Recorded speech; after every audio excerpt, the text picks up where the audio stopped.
Здравствуйте! В этом видео я расскажу о том, как я оказалась на экскурсии в самом настоящем доме престарелых в Европе.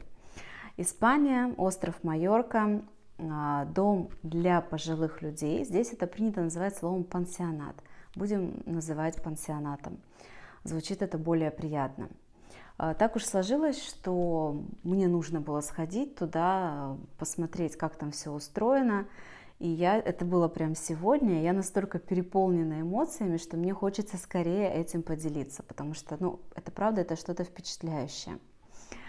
Значит, это двухэтажное здание, достаточно дорогой дом престарелых, пансионат, то есть там находятся либо обеспеченные люди, встречают там свою старость, проводят ее, либо те, у кого есть обеспеченные дети, кто их туда определяет.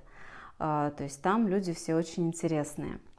Мы пришли туда с мужем, с детьми, заходим точнее заезжаем на стоянку, и первое, что видим, в кресле, как они правильно называются, инвалидное кресло, в общем, электрическое кресло, да, на котором человек передвигается. Сидит мужчина, дедушка, перед входом, рядом кусты с цветами, розами. Очень красивая территория. Сидит этот мужчина, на вид ему, наверное, лет 80.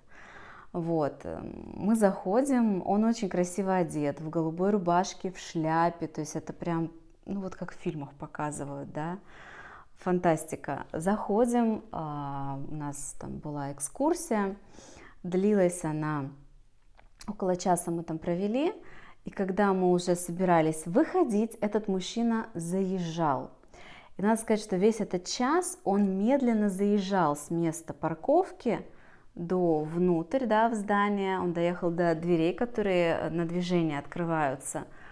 В общем, он час ехал расстояние в 5 метров. И мы наблюдали за всем этим. То есть мы где-то ходили, в окна было это видно, мы видели, как он передвигается. Он очень медленно, никуда не спеша, не особо, возможно, помня, да, где и что он делает. При этом он был один, его никто не сопровождал, он сам прекрасно справлялся. Я считаю, что это очень важно, когда старики могут, даже уже используя вот это кресло, все-таки сами справляться. В доме престарелых для них все организовано таким образом, что они могут сами выезжать, заезжать. И если даже где-то они не могут справиться, рядом всегда есть персонал, кто-то, кто им поможет. Это очень важно, да, когда старики находятся в обычных наших домашних условиях, где тут у нас для инвалидов-то особо, для инвалидных вот этих кресел, да, не особо-то что-то предрасположено. И они многие вещи не могут сделать самостоятельно, которые они могут сделать самостоятельно в доме престарелых, потому что там всегда есть кто-то, кто на всякий случай еще и подстрахует. Это мое первое важное наблюдение там. Потому что мужчина, то есть если бы я вот такого дедушку, да,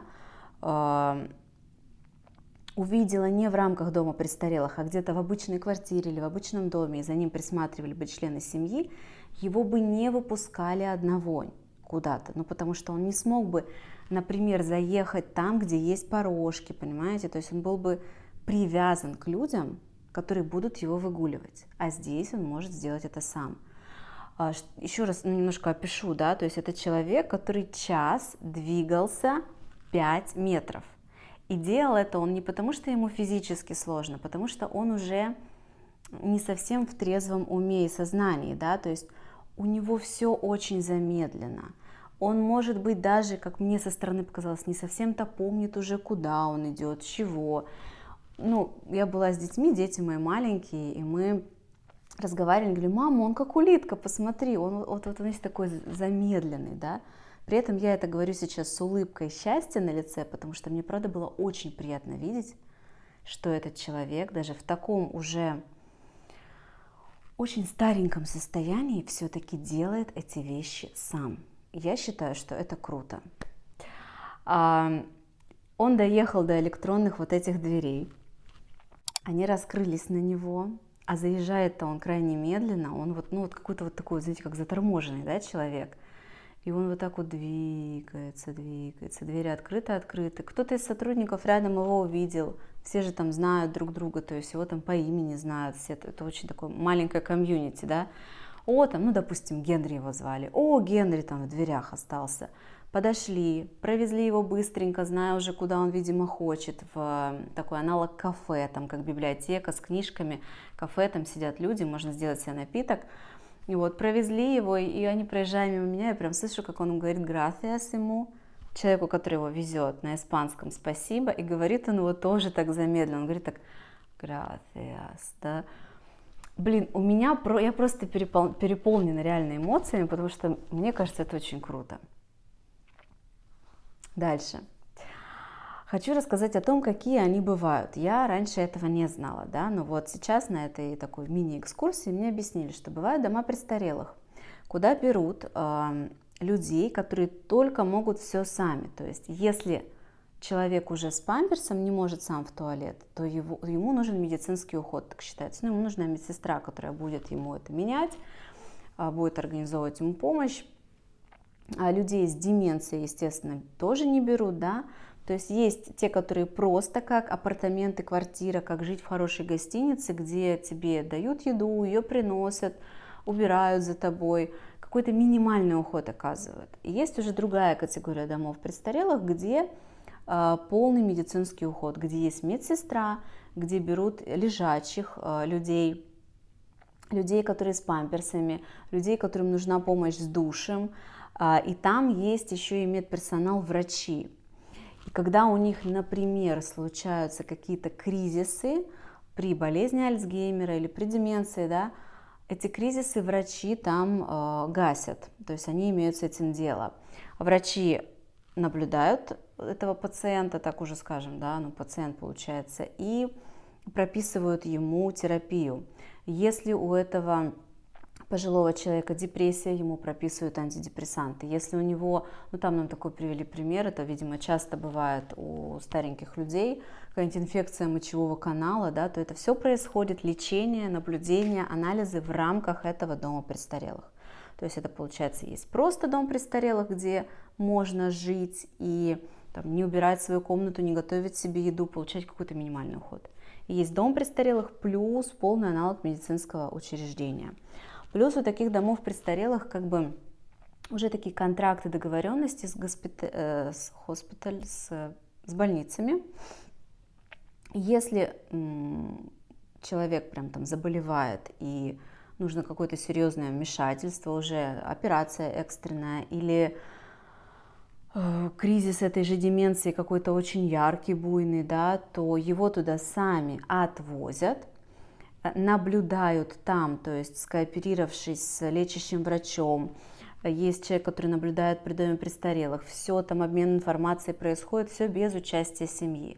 Семью только оповещают, например, по электронной почте о том, что вот случился кризис или случилось какое-то заболевание, и ваш родственник находится сейчас там-то, и семья, если хочет, может, физически, да, находится рядом, может принимать в этом участие. То есть это, я думаю, что это очень здорово, что эта организация полностью берет на себя этот процесс, и ты как родственник можешь в этом участвовать ровно настолько, насколько ты можешь и хочешь. Это здорово. Дальше мы пошли на экскурсию, и мы видели 2 блока внутри, как это все устроено. Они делятся на 2 блока. Сначала идут те, кому условно примерно до 90 лет, и второй блок те, кто 90 и старше. Те, кому до 90 лет, они там все в принципе рядом, они видят друг друга, да, и те, кто помоложе, видят тех, кто постарше. И вот мы сначала шли через зону, где помоложе. Честно, это выглядит как детский садик. То есть вот если этих пожилых людей взять и заменить на детей, и ты туда заходишь, то ты поверишь в то, что это детский садик. Это очень интересно. Например, там есть комната, где они рисуют, и там все стены обклеены их рисунками. И это прям рисунки, как рисуют дети, то есть цветными там фломастерами, красками. Это здорово. Вторую комнату там проходили, где у них проходят какие-то мастер-классы, и там сидит несколько бабулечек. И они что-то режут, ну, чтобы понимали, да, им это дается с трудом. То есть вот они режут, и с ними нужно рядом стоять, и это медленно, и это очень такие корявые куски, то есть им это уже тяжело. Но маленький сейчас момент скажу. Я, комментируя все, что я видела, опираюсь на, ну, во-первых, свои знания из психологии. Я клинический психолог по своему образованию, и я изучала деменцию, болезнь Альцгеймера. Я немножко об этом знаю. Я с этим не работаю, но я с этим знакома в теории. А второй момент. Я недавно прочитала очень классную книгу, называется она «Мама, не горюй», о том, как общаться со стариками. Книга потрясающая, и сейчас, анализируя все, что я видела и комментирую, я опираюсь на эту книгу.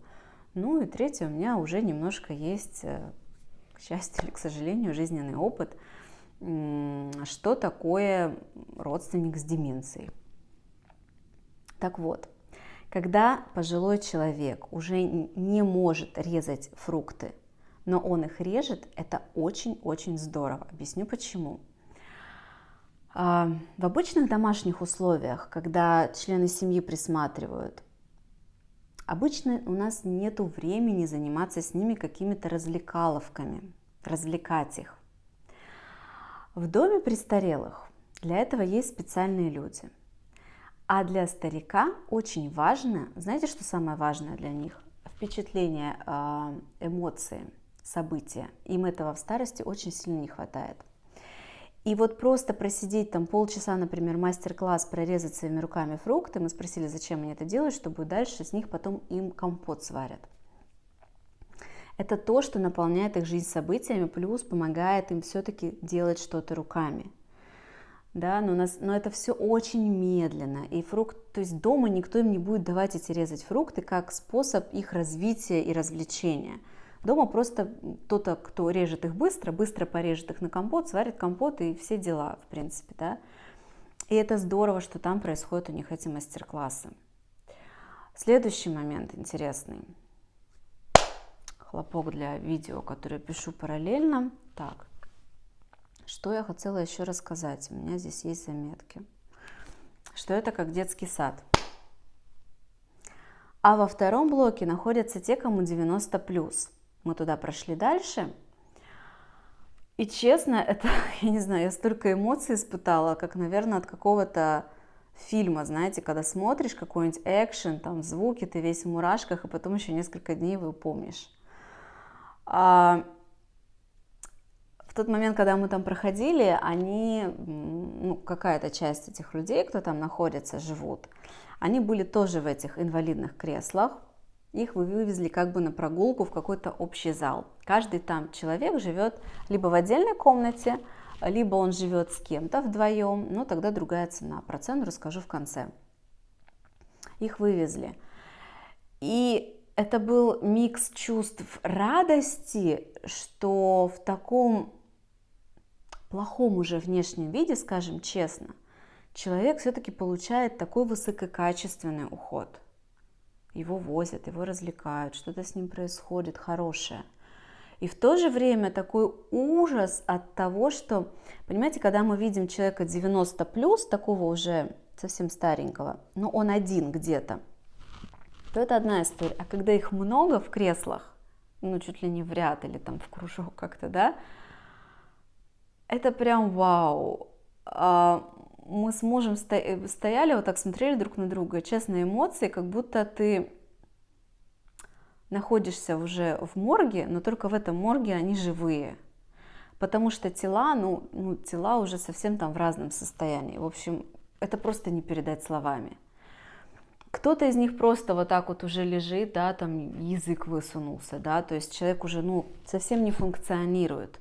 Кто-то еще может сидеть, сидя спинка, там у них уже другой немножко тип кресел даже. Кто-то уже не может сидеть, и он такой уже полулежа. Но их вывозят на прогулку, у них в жизни что-то происходит. Они как-то еще функционируют по своим возможностям, чего, я вас уверяю, не буду делать для них дома никто, потому что это невозможно.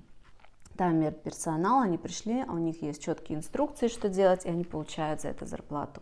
Дома, когда кто-то присматривает, да, это уставший с работы человек с огромным количеством дел, и делают только все необходимое и стараются как-то просто следить за человеком. То есть это совершенно разный уровень жизни.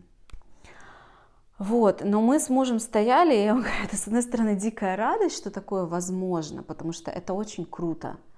С другой стороны, это шок о том, блин, а если мы доживем до 90 плюс, мы тоже будем в таком состоянии. Это как будто увидеть свое будущее. И оно такое еще, знаете, multiply, такое умноженное, размноженное. Как, ну, это фантастика, не знаю. Это потрясающий сегодня был опыт у меня. И мы такие, ну вот, и каждый из нас стоит и думает про себя, а мы же будем такими же. То есть вот я буду вот такая же старенькая, ну, это выглядит фактически как человек уже в таком, ну, вот так мертвых представляешь уже от старости, таких стареньких, они худенькие, они там разные, да, перекошенное что-то тело, но при этом он живой. И ему дают качественный, высококачественный уход и заботу, это фантастика. И тут у нас было море инсайтов с мужем. Мы вышли оттуда и сразу давай обсуждать, что, Господи, мы будем такими же. А как можно заранее что сделать для того, чтобы, оказавшись в этом своем периоде жизни, легче его прожить? И мои первые мысли, ну так как я из-за того, что изучаю мозг, там, да, психологию, немножко больше про это знаю, чем муж, он не из этой сферы у меня. Мои первые мысли, Господи, все, в этом возрасте что очень нужно? Мышцы нужны в теле. До последнего дня моей жизни у меня будет какой-то спорт по силам, мне нужно тело с мышцами, мышечный каркас. Тогда тело будет функционировать здоровее. Все, только здоровое питание. Мне нужны органы, которые хорошо работают, да, не изнашиваются так сильно. И мне очень важен чистый мозг, потому что я не хочу, я хочу отсрочить какие-то моменты деменции. Деменция не у всех бывает. Деменция – это процесс, когда мозг начинает разлагаться, умирать потихонечку. Нервные клетки отмирают, человек не может запомнить новую никакую информацию. Жизнь очень сильно меняется. Это очень такой неприятный процесс. И я как психолог знаю, в каких моментах можно заранее о себе позаботиться, чтобы деменции не было. Что нужно делать?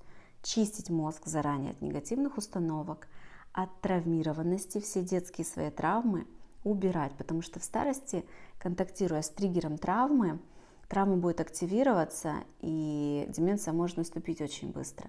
И второй момент – убирать фактор психосоматики. Психосоматика – это научно доказанный сейчас факт, говорю, бывает у тех людей, которые враждебно настроены к миру. А именно, что это значит? Не которые сами агрессивны к миру, типа «я всех ненавижу». Нет.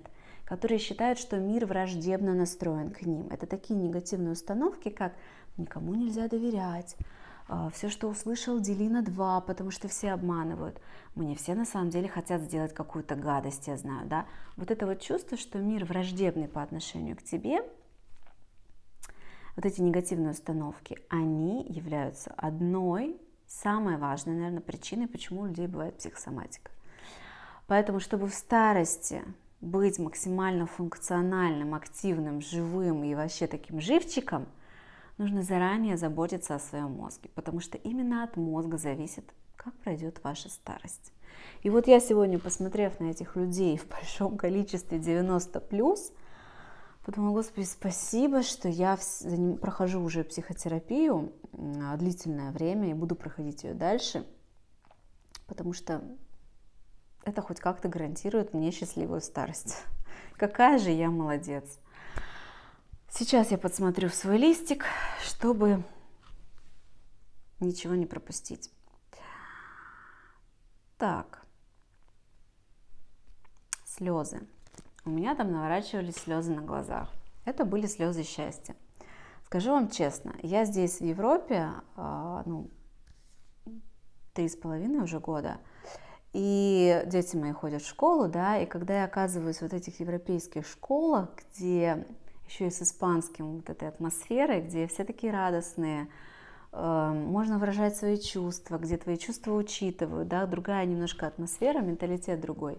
Я постоянно здесь плачу на их детских концертах, и у меня слезы счастья.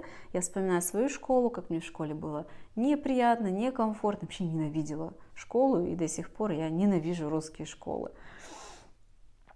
Я догадываюсь, что в моем детстве это была обычная государственная школа в деревне. Наверняка сейчас в России есть хорошие школы, да, это я сейчас так обобщила.